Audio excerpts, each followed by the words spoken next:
श्री शिवाय नमस्तुभयम। दोस्तों, आप सभी लोग जानते हैं कि 19 सितंबर 2024 यानी गुरुवार के दिन पितृपक्ष की द्वितीया तिथि पड़ रही है दोस्तों। और यह वह गुरुवार है जो पितृपक्ष महीने में पड़ने वाला सबसे बड़ा गुरुवार है, क्योंकि यह पितृपक्ष महीने में पड़ रहा है। और आप सभी लोग जानते हैं कि पितृपक्ष का महीना 18 सितंबर से शुरू होकर 2 अक्टूबर तक चलेगा। गुरु जी ने कहा कि इस पितृपक्ष महीने का अपना एक अलग महत्व होता है। पितृपक्ष महीने में आपके पितर इस धरती पर आते हैं, और अगर हम उनको प्रसन्न करने के लिए कोई भी उपाय करते हैं तो वह आपसे प्रसन्न हो जाते हैं। तो दोस्तों, इस गुरुवार के दिन आपको यह उपाय अवश्य ही करना चाहिए। और दोस्तों, आप सभी लोग जानते हो, गुरुवार का अगर सबसे बड़ा कोई उपाय है तो वह 2 चुटकी काला तिल वाला उपाय है। तो दोस्तों, इस गुरुवार द्वितीया के दिन आप लोगों को इस 2 चुटकी काला तिल वाला उपाय को जरूर करना है। बहुत सारे लोग होंगे जिन लोगों ने इस उपाय को ना किया हो, मतलब पूरा साल निकल गया, उन्होंने किसी भी दिन इस 2 चुटकी काला तिल वाला उपाय को ना किया हो। पर दोस्तों, आपके पास एक आखिरी मौका बचा हुआ है, जो कि 19 सितंबर के दिन है। तो इस दिन आप लोगों को इस वाले उपाय को जरूर कर लेना है। भले ही आपने पूरे साल भर इस उपाय को ना किया हो, पर अगर आपने इस श्राद्ध पक्ष महीने की द्वितीय तिथि के दिन अगर इस वाले उपाय को कर लिया, तो आपको इस उपाय को करने का वह फल मिलेगा जिसकी आपने कभी कल्पना भी नहीं करी होगी। इसीलिए आप लोग इस वाले उपाय को एक बार जरूर कर लेना, ताकि आप लोगों के हाथ से यह मौका ना जा सके और आपको इस उपाय को करने का फल मिल सके। दोस्तों, यह उपाय पंडित जी ने अपनी अब्बी की ही शिव महापुराण की कथा में बताया है, जिस उपाय को आज हम आपको बहुत अच्छे से समझाने वाले हैं। इस वीडियो को देखने के बाद इस उपाय को समझने के लिए आपको कोई और वीडियो को देखने की जरूरत नहीं पड़ेगी। तो चलिए दोस्तों, उपाय को शुरू करते हैं। देखिए, यह इस पितृपक्ष महीने के गुरुवार के दिन यह इतना खास होता है, इतना महत्वपूर्ण होता है, देखा गया है कभी कभी बड़े बड़े पूजा पाठ अनुष्ठान से जो मनोकामना पूर्ण नहीं होते, वह पितृपक्ष महीने के दिन एक छोटे से उपाय करने से ही आपकी मनोकामना पूर्ण हो जाती है। और बहुत सारे लोगों ने इस उपाय को किया भी है और उनको इस उपाय को करने का फल भी जरूर मिला है।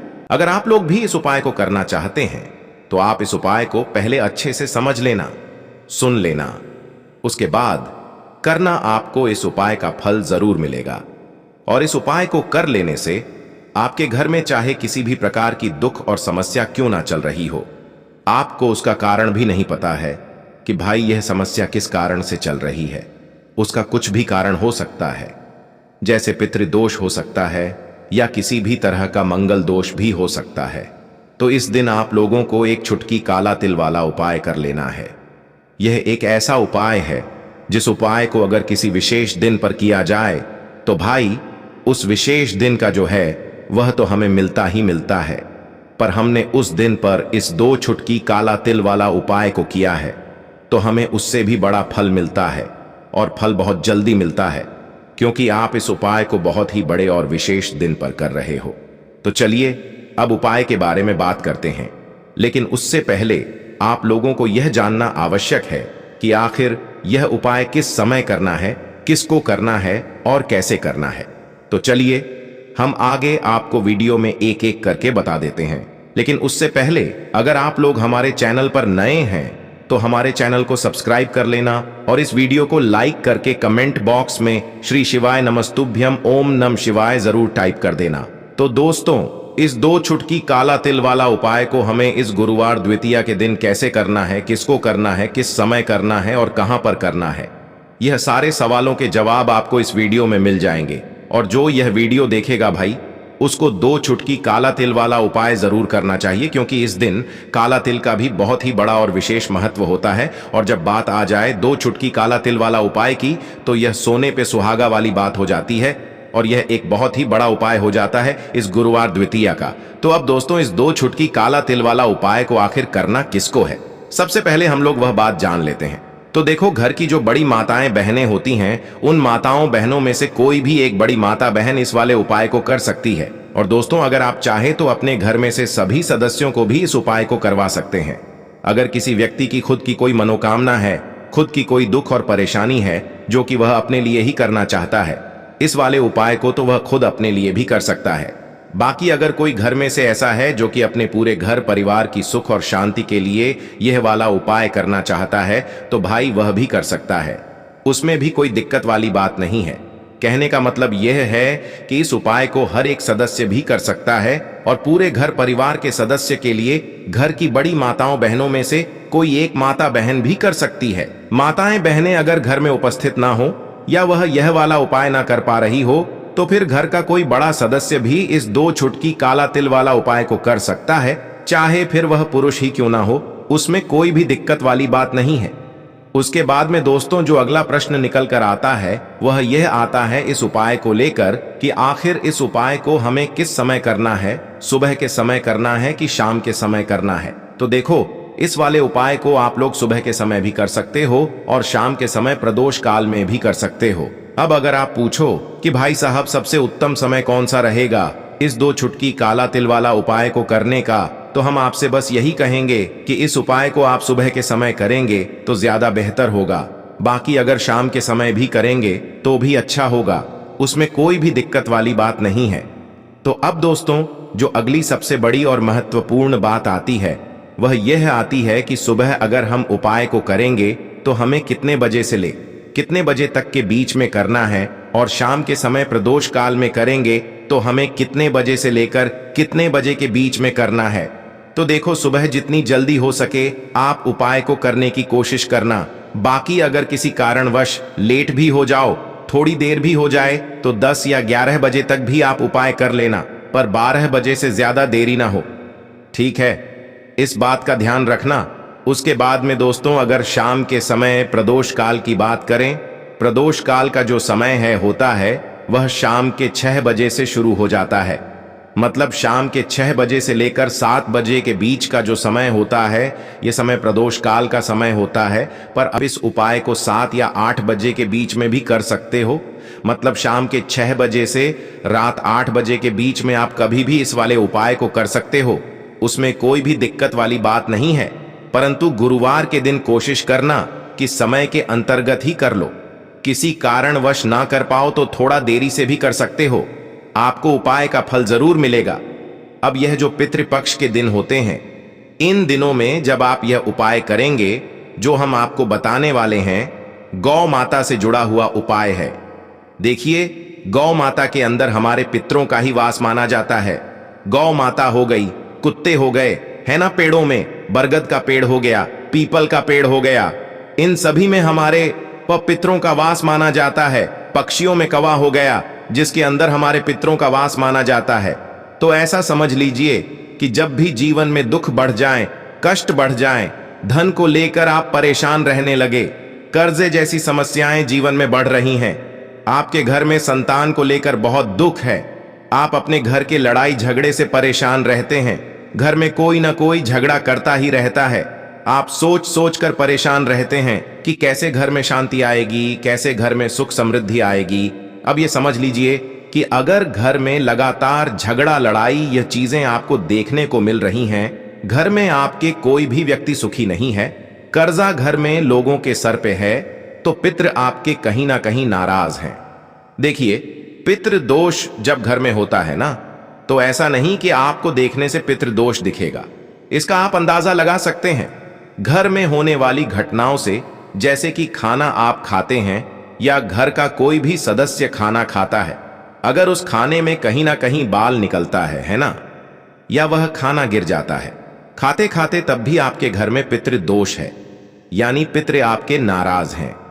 साथ ही साथ अचानक से घर में दुर्घटनाएं हो रही हैं, पितृ आपके नाराज हैं। अब जो उपाय आपको बताने वाले हैं, इस उपाय को कर लीजिए, पितृ भी प्रसन्न, और धन को लेकर तो कभी आपको परेशान होना ही नहीं पड़ेगा। जब यह उपाय आप करेंगे तो जो हमारी गौ माता होती है, इनमें 33 कोटि देवी देवताओं का वास भी होता है और हमारे पितरों का वास भी माना जाता है। अब आपको करना क्या है, जिस दिन भी आप अपने घर में पितृपक्ष में अपने पितरों को प्रसन्न करने के लिए उपाय करते हैं, है ना, जो भी आप उनको खाने में देते हैं, आपको क्या करना है कि अपने घर में मान लीजिए आप पूरी बनाते हैं या खीर बनाते हैं, आपने पूरी लेनी है खीर लेनी है या गुड़ भी आप यहाँ ले सकते हैं और उस पूरी पर रखकर आपको गौ माता को जरूर से पूरी और खीर निकालनी है या पूरी और गुड़ निकालना है और खिलाना है, क्योंकि बहुत सारे लोग हैं जो गौ माता को नहीं खिलाते हैं। जैसे मान लीजिए पक्षी को रख दिया है, न कै को रख दिया और फिर गौ माता को नहीं खिलाया। ऐसा बिल्कुल नहीं करना है। आपको पितृपक्ष में कोशिश करें कि आप गौ माता को गुड़ रोटी या फिर गुड़ पूड़ी जो भी आप अपने घर में बनाते हैं, सबसे पहले आपको गौ माता को खिलाना चाहिए। कभी आपके पिता आपसे नाराज नहीं रहेंगे, पितृ हमेशा प्रसन्न रहते हैं और कभी पितृदोष की वजह से आपके जीवन में धन को लेकर आपको परेशानियों का सामना नहीं करना पड़ता है। पैसों की कमी कभी उस घर में नहीं आती है जिस घर के पितृ प्रसन्न रहते हैं। देखिए, बहुत बार ऐसा होता है कि अच्छा खासा काम भी बिगड़ जाता है, व्यापार खराब होने लगता है, तो कहीं ना कहीं पितृदोष की वजह से भी ऐसी घटनाएं होती हैं।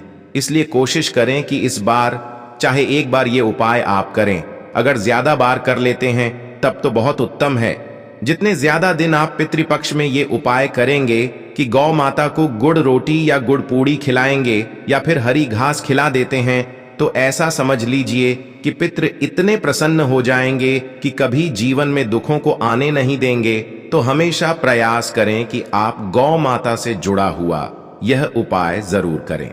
चलिए अब बात कर लेते हैं अपने दूसरे उपाय की, जो कि पितरों को प्रसन्न करने के लिए है और घर में स्थिर लक्ष्मी के वास के लिए। मतलब कभी आपके घर में ऐसा नहीं होगा कि आज पैसा आ रहा है और कल पैसा नहीं आ रहा है। ऐसा बहुत सारे घरों में होता है कि पैसा आता है तो रुकता नहीं है, और अगर पैसा रुकता है तो फिजूल खर्ची बहुत होती है, धन की बर्बादी बहुत होती है, जिससे कि घर के सदस्य बहुत ही परेशान रहते हैं। अब ज्यादातर लोग की ये समस्या होती है कि धन की बर्बादी हो रही है और घर में पैसा नहीं रुक रहा है।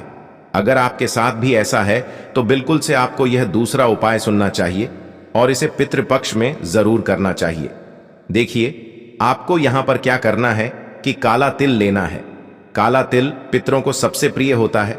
आपको क्या करना है, 2 से 3 चुटकी काला तेल लेना है और आपको लेना है यहां पर एक मिट्टी का दीपक। उसके अंदर आपको तिल का तेल डालना है या फिर सरसों का तेल भी आप डाल लें।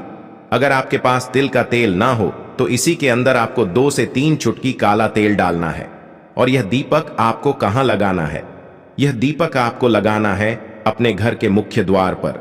जैसे ही आप पितृपक्ष में यह उपाय करेंगे, मुख्य द्वार पर दीपक लगाएंगे, अपने पितरों से क्षमा याचना करेंगे, मां लक्ष्मी का ध्यान करेंगे, श्री हरि विष्णु का ध्यान करेंगे। ऐसा समझ लीजिए कि स्थिर रूप से मां लक्ष्मी आपके घर में आएंगी। कभी ऐसे घर को छोड़कर मां लक्ष्मी नहीं जाती है जिस घर के मुख्य द्वार पर दीपक जलाया जाता है। देखिए, दीपक तो मुख्य द्वार पर आपको हमेशा जलाना चाहिए, क्योंकि मां लक्ष्मी प्रतिदिन भ्रमण पर निकलती हैं शाम के समय, और जिस घर के द्वार पर दीपक जला होता है, हमेशा ऐसे घर में ही मां लक्ष्मी का वास होता है। हमेशा ऐसे घर में मां लक्ष्मी आती हैं और फिर कभी ऐसे घर को छोड़कर नहीं जाती हैं। दूसरी चीज कि तिल का जो महत्व होता है यह बहुत ही ज्यादा बढ़ जाता है। पितृपक्ष में तो पितृपक्ष में तिल के तेल का दीपक जलाते हैं, या फिर आप सरसों के तेल का दीपक जो जला रहे हैं उसी में आपने 2 चुटकी तेल डाल लिया, तो ऐसा समझ लीजिए कि फिर आपके पितृ आपसे प्रसन्न होते हैं और कभी ऐसे घर पर कोई दुख कोई संकट नहीं आता है। पैसे को लेकर तो पैसे की समस्याओं को दूर करना है, बैंक बैलेंस को बढ़ाना है और अपने घर में सुख समृद्धि दिलानी है, कलेश दूर करना है ना। तो ये बहुत ही उत्तम उपाय है।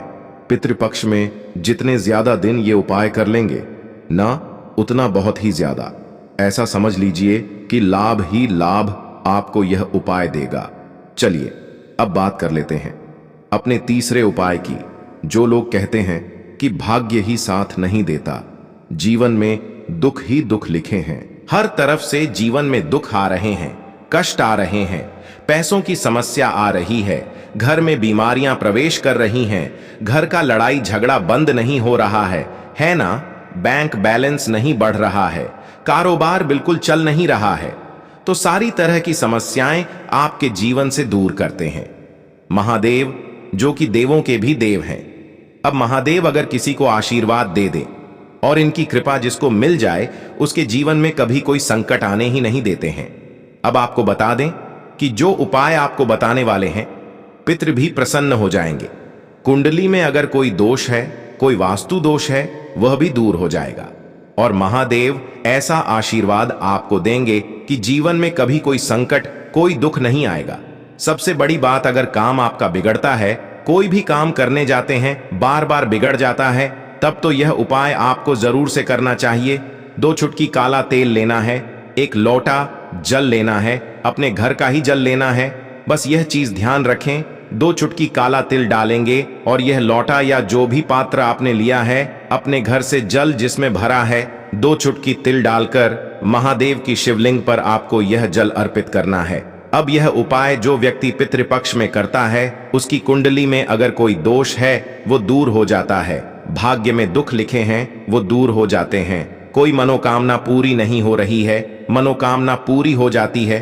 पितृ भी अगर नाराज है ना, तो पितृ भी प्रसन्न हो जाते हैं। और देवों के देव महादेव जो है ना, कभी आपके जीवन में, कभी आपके धन पर कोई संकट नहीं आने देते हैं। हमेशा आपके जीवन में, आपके घर में सुख समृद्धि सब कुछ आती है। आप अपने जीवन में बहुत आगे जाते हैं। जब इस उपाय को करते हैं, सच्ची श्रद्धा से करेंगे तो उपाय सफल होगा और इसका चमत्कार आपको थोड़े दिनों के अंदर ही अपने जीवन में देखने को मिल जाएगा। तो महादेव की कृपा प्राप्त करना ऐसा समझ लीजिए कि आने वाली पीढ़ियां भी सुख ही सुख देखती हैं जो उनकी कृपा प्राप्त कर लेता है। तो कोशिश करें कि महादेव को प्रसन्न करें और इस उपाय को सच्ची श्रद्धा से करें। महादेव अपने भक्तों के जीवन में कभी कोई दुख और संकट नहीं आने देते हैं और आपके हमेशा प्रसन्न रहते हैं जब आप इस उपाय को करते हैं। तो दोस्तों, यह थे पूज्य गुरुजी द्वारा बताए गए कुछ बहुत ही खास उपाय। अगर आपको जानकारी अच्छी लगी हो तो वीडियो लाइक करिएगा। मिलते हैं फिर एक नए वीडियो के साथ। श्री